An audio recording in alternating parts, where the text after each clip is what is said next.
Hi, Rob. Hi. What was an average weekend? An average weekend would be hanging around with the rest of the community around here. We were all mostly family. This neighborhood was nearly all Grollos, or at least in some ways related to the Grollos. And so we many times got together and we'd go camping or even sit around home having a picnic outdoors and just being together, playing music. So I take it your family's very close. Oh yes. You went to the high school in Nema, Michigan. What was high school like back in that time, back in the 60s? Well, it was mostly about close-knit relationships. Most of the people that were attending school were, again, related to me in some way or form, and there were no strangers. There was a small community, and we'd get together, ride around, play music loud, learn the words, sing at our top of our lungs or whatever, and mostly having a good time. Well, we always had a school picnic when I was in school. And when I was a senior, we had a senior trip which went to Chicago at that time. And it was a good time. We got to see things, got to see the city that we never saw out here. There was a whole new education going to a big city. First time I had ever seen homeless people and drugs and that sort of thing. What was your jobs back when you were younger? Well, I did yard work at home. Everyone else was doing the same thing, yard work at home. I used to work in the garden on days that I was off, and when I say that I was off, in the summertime, I was mostly working in the woods with my dad. Sometimes he worked away on construction, but mostly it was in the woods. When I was very young, of course we were very poor. We didn't have any indoor plumbing or anything at that time, and my sandbox was underneath a wooden porch, and we played in the summertime play with our little cars and whatever in the sand. Then as we grew older, we traded that in for bicycles, which we rode anywhere and everywhere in this area, about a 10-mile radius. And of course, when school started, we had to do our schoolwork. When we got home, then we had to do what we called homework, which was burning garbage, hauling in wood. At that time we worked in the gardens really in the summertime, but then when we had time to ourselves, we'd go out and play outside, probably basketball if it was cold out, or football in the fall of the year. And we'd do our homework if we had some. We didn't always have homework. We always had the other homework. So we kept busy. In this area, there were a lot more kids when I was growing up. There would be 4 or 5 just from my inner circle, and then further down the road we had the Hardwood kids and the Feathers kids, and my cousin Paul, who lived further down the road yet. And we always had enough to form a basketball team. In the summertime, we played baseball, and of course, you could only hit the one field, so that you didn't have all your outfielders and that sort of thing at that time. We just made up our own games as we went along, kind of.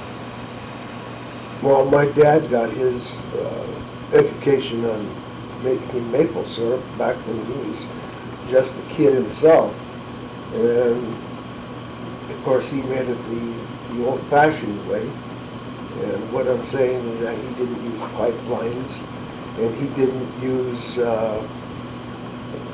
manufactured stoves. He used outdoor fires with tins that he would take away when it got too hot, and the sap was in threat of burning. And so I learned that at a young age as well. It was, I don't know how old, probably 5, 6 years old, first going out there and just getting wood together for a fire. And I didn't get involved in the making of the syrup until I was older, probably a teenager. And mostly when it came to finishing the syrup, it was up to my dad. And once again, that was, through an old-time recipe, I guess, of coming down to the syrup itself. It's just straining the residue or the ash and everything else from out of the open fire out of the syrup itself, and filtering it down into what you'd call a finished product, I guess. Well, we did a lot of camping, played a lot of sports.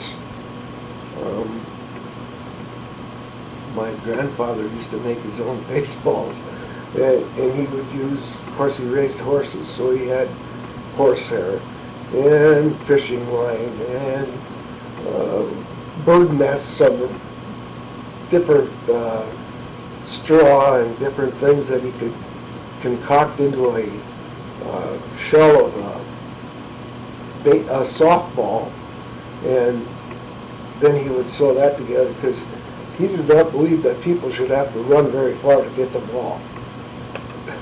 So that was one of my early memories of my grandfather. And sports was always something that was, key to the area. When my dad was not involved with basketball or anything like that, but I was influenced by all my other cousins. They were like brothers to me, and we played football, we played basketball. Basketball, even in the wintertime, playing with gloves on, and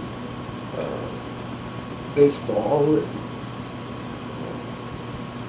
pretty much those three sports.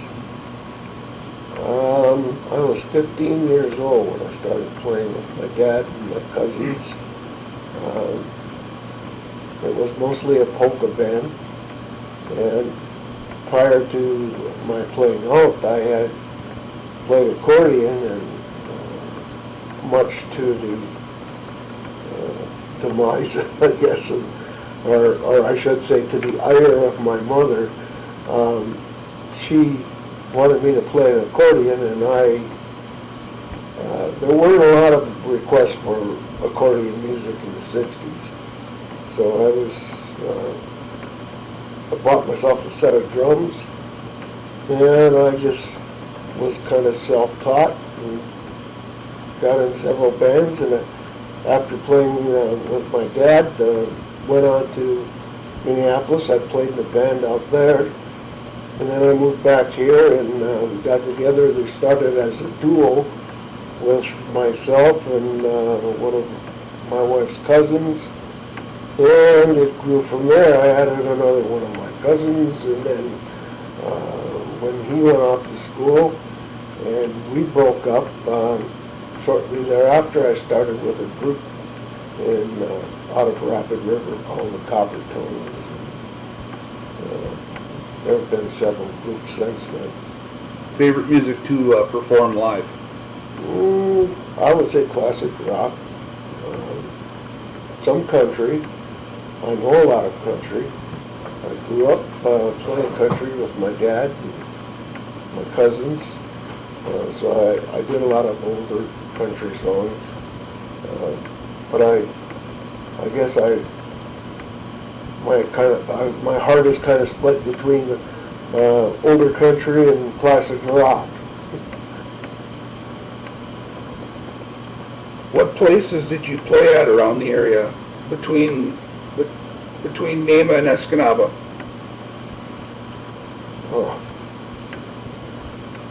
Every bar, for sure. I thought at one time I had played in every dance hall and bar from Iron Mountain to Manistee, sometimes further east than that. I played below the bridge, played in Wisconsin. Pretty much run the gamut of all different types of places and all different types of music. Did you ever play in bands that opened for anybody? Oh, sure. As far as chart artists? I opened with the group that I was with in the early 70s. We opened for a couple of country singers, Mo Bandy and Bobby Bear. Later we opened for the Bellamy Brothers and also Earl Thomas Conley. Those were all country acts. And one of my friends, I was not there at the time, but he opened for Sam the Sham and the Pharaohs. It was a older classic rock band, Wooly Bully. When did you start picking up the guitar? After I lost my leg to diabetes, was amputated, and then I left the drums after playing that for 26 years, and for about the last almost 20 years now I've been playing rhythm guitar. Played guitar in church. I've been singing all my life. My dad told me that I sang a full song when I was 3 years old. It was the Mom and Dad's Waltz. It was a song by Webb Pierce, I believe it was. Or, excuse me, it was Lefty Frizzell, I think. For singing in the choir, has that been a family-related? Oh, sure. I remember singing way back when first of all, I was an altar singer, and I kind of graduated from that to singing occasionally in the choir. Then when I started with guitar music, my dad played guitar, my cousin, and we also had a keyboard with my other cousin playing. And so while it's that family, it's also other members of the community that are, we've all joined together, and it's kind of like a family of its own. We have gotten to the point where we know where one another is going to sing, or what they're going to sing. So it's kind of like a homegrown band. Who were some of the musicians you played with? when I first started out, of course, I talked about my dad and my cousin Warren Rollo and his wife, Christine. And after that would have been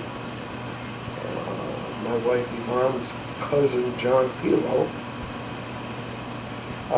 Later, my cousin Russ Pomeroy joined that band. Russ now lives up in the Iron Mountain area.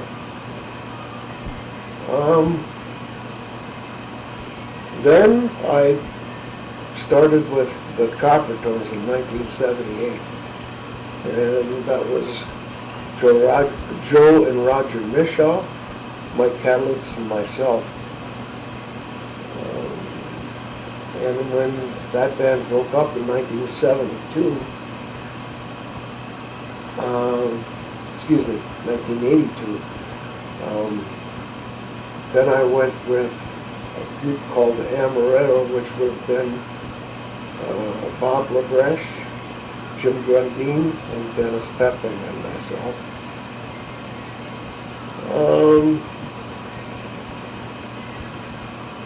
Then was the band called Stage West, and that would have been Dennis Pepin and Lori Collison, Lori Erickson now, my cousin Warren Rollo, and myself. Then we went to a band called New Cut Road, which would have been myself and my cousin Warren Rollo, Lori Erickson, and John Roman from Brampton. Then I was down for a while, being sick, and when I got back into music again, I was playing with, it would have been Harry Nelson and Hank Berchkowski and Bob Fleetwood and myself, which was Trade Winds. And then that graduated into the band I'm with now, which is myself and my cousin Warren, Harry Nelson, Hank Berchkowski, and Todd Trudell. And that band is called Generations. Well, we had started a group out this way called the Big Beta Knock Festivals Association. And I was a member of that organization for, I think, probably 2 or 3 years. And one of the things that they wanted to do was to draw more tourism into our area. So they began having different events like cross-country skiing and fishing derbies. They had snowmobile races out on Lake Michigan, and or actually Big Baby Knock. Then they decided that they would like to get a concert series going. And we had one in 1988, which was totally new for me because it was something I had never gotten into before, was the promotion of a concert and finding people to play in that concert. We had local artists at that time, and that involved several different people in the area. Of course, the Coppertones were part of that. Trade Winds was part of that. We also had the Anderson brothers, and I don't remember the name of the group. I apologize for that. I think they were called Outlaw Country. And also there was the Rhythm Rockers that were involved with that. And that was the local bands. One of my jobs was to contact these major promotion businesses, production. Therefore, I got to know some of the people that were booking agents for, like, the William Morris Agency, and there was one called Henry Aid Productions, and also I can't remember them all. There were several of them that I contacted. But that's how we came about booking the Bellamy Brothers, which was our first concert. And then the following summer, which would have been 1989, I booked Earl Thomas Conley. And then after that, the money kind of ran out in our group, the Festivals Association, and it disbanded. And so what did you go into after high school? After high school, I went to a trade school in Minneapolis. It was a broadcast school called Brown Institute, and I became a radio announcer and also a radio telephone licensee. Much of my time was spent not only playing music, but I also was the assistant news director in Manistee at a small AM station over there. And then I moved on to radio in Escanaba, a little station called WBDN, which is now WCHG Talk Radio. Well, in that day and time, you were worth more if you held a first-class radio telephone license. Then, of course, you had to renew that every, I forget the specified number of years. It was probably like 3 or 5. Now I'm a holder of a lifetime license. With my eyesight down, don't ask me to work on anything electronically, but I did have that license, and I also took English courses to learn how to speak and speak properly. It's been a long time. I don't necessarily speak properly anymore, but I enjoy being with people. This was back in the days of the records. Oh yeah, yes. Reel-to-reel tapes, vinyl records, both 45 and the 33 long-playing albums. Occasionally, you'd play a 78, it was called, which is it's more of a album type record. There may be more than one cut on it. They would play at a faster speed, and it's kind of what they used on Victrolas, I believe. The Victrola player, which really goes back even before my time. What years were you at BDN? From 71 to about 73. And I'm trying to think back. I think that was about the range that I was there. WBDN was a top 40 rock station at that time. So I got to play some of the classic rock that I now play. And then did you go to Manistee after BDN? No, Manistee was before that. went to Manistee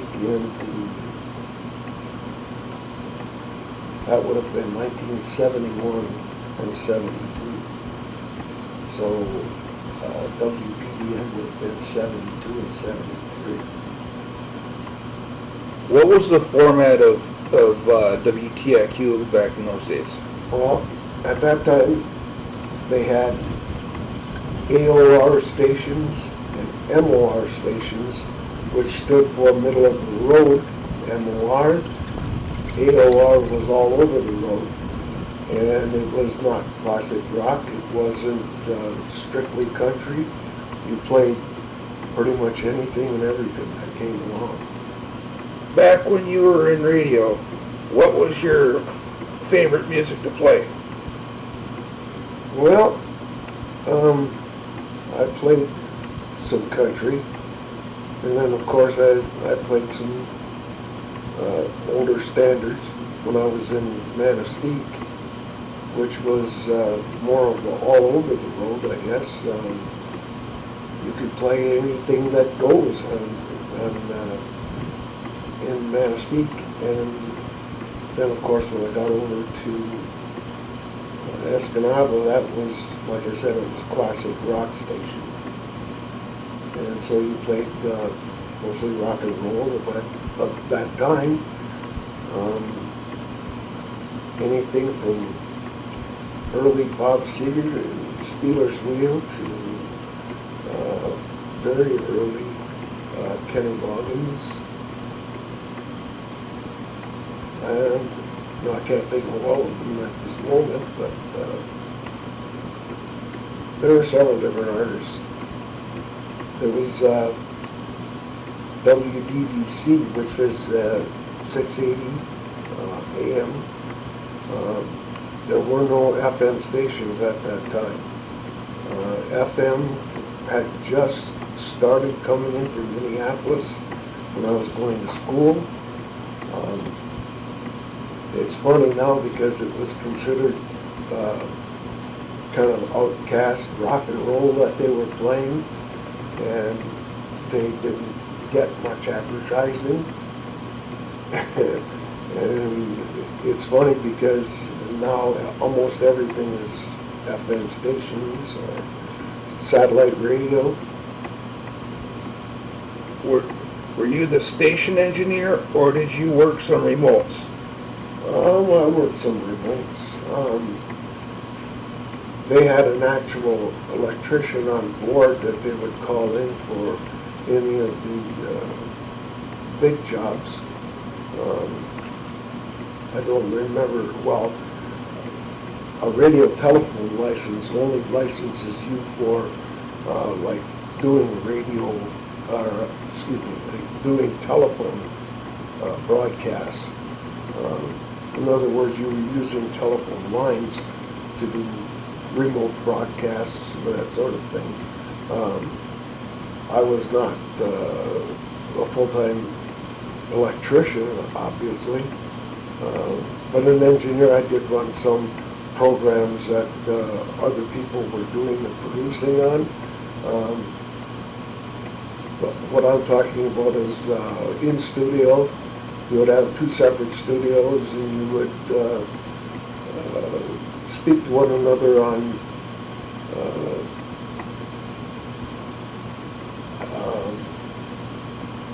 what am I trying to say? You were across from each other. You would talk on like a sort of like walkie-talkies. You would go off the air, and you could speak to one another through a monitoring system that was in either studios. So even though I wasn't in the same room, I could be talking to someone. After radio, I did work a little bit at a small TV station that was located in Escanaba at that time. It was a cable channel 4 teleprompter. Then when I got married and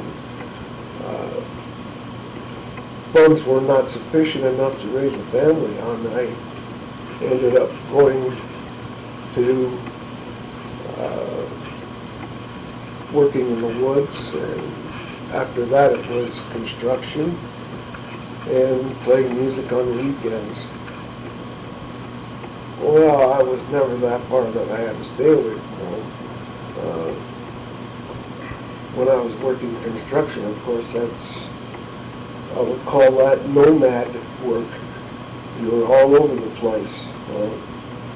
You could be in far lower Michigan at one day, and you may be in the far reaches of the Upper Peninsula to the west or the east, far north, anywhere.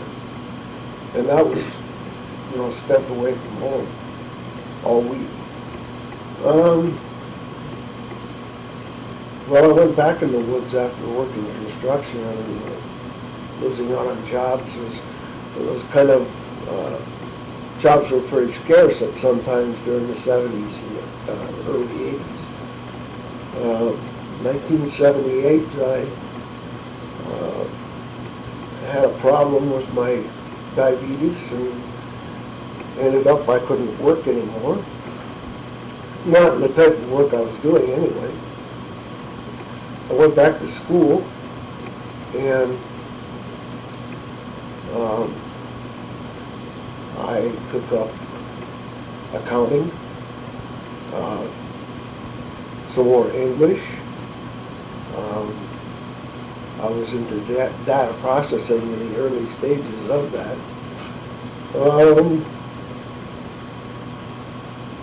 I ended up, I don't know how that came about really, but because of my knowledge at that time of computers, I got a job working at insurance agency / small insurance company, and I did that for 9 years until I suffered from the complications of long-term diabetes and kidney failure, and I had a transplant and was pretty much left with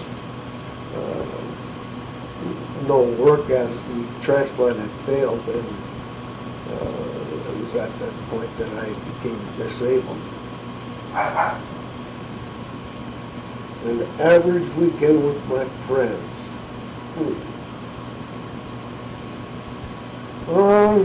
Well, we pretty much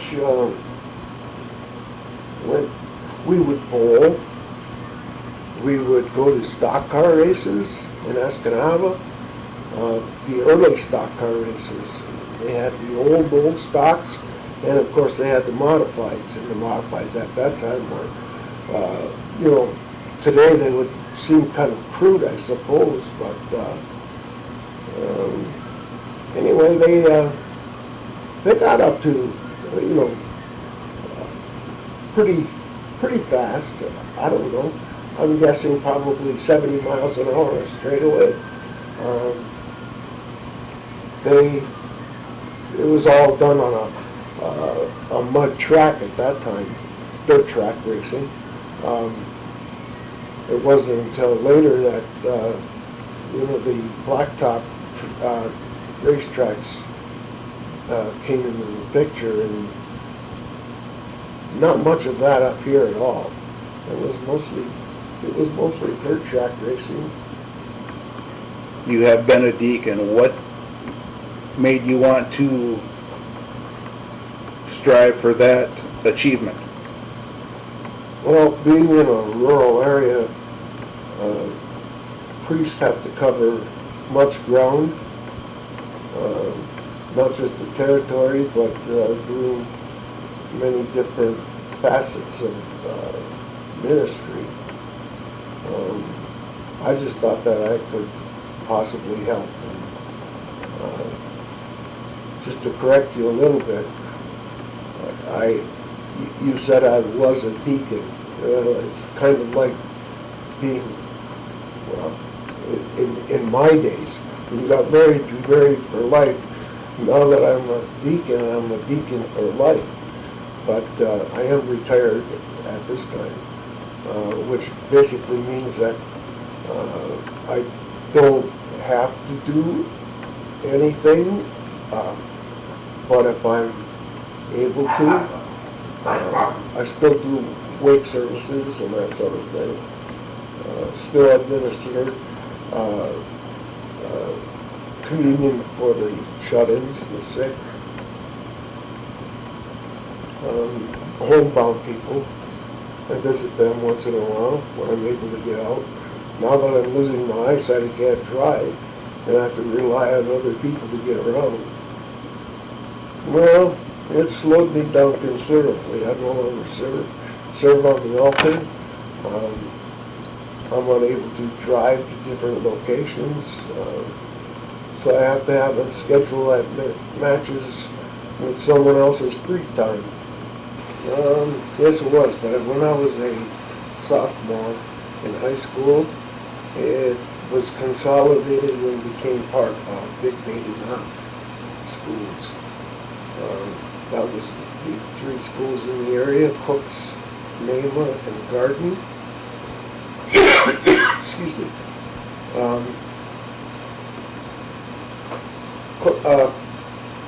Garden would have been the largest of the three. Then it was probably Nema and then Cooks. And now it would be just the opposite. Well, Garden still is the largest, but Cooks is larger than Nema anymore. Where did you live at after you got married? I lived in Isabella for 5 years before moving out to St. Jake's. We lived in a trailer, and then I bought my house here. And when I say down here, it's just around the corner from where I had the trailer, so didn't really travel very far. And it's only about a quarter of a mile from where I grew up in my dad's house, so I guess you could say I was a lifelong resident, with the exception of the year that I lived in Minneapolis and for the time I spent out on the road working. Okay, I was speaking with Rod Rollo from St. Jake's, Michigan. Thank you very much, Rod, for your time. Thank you.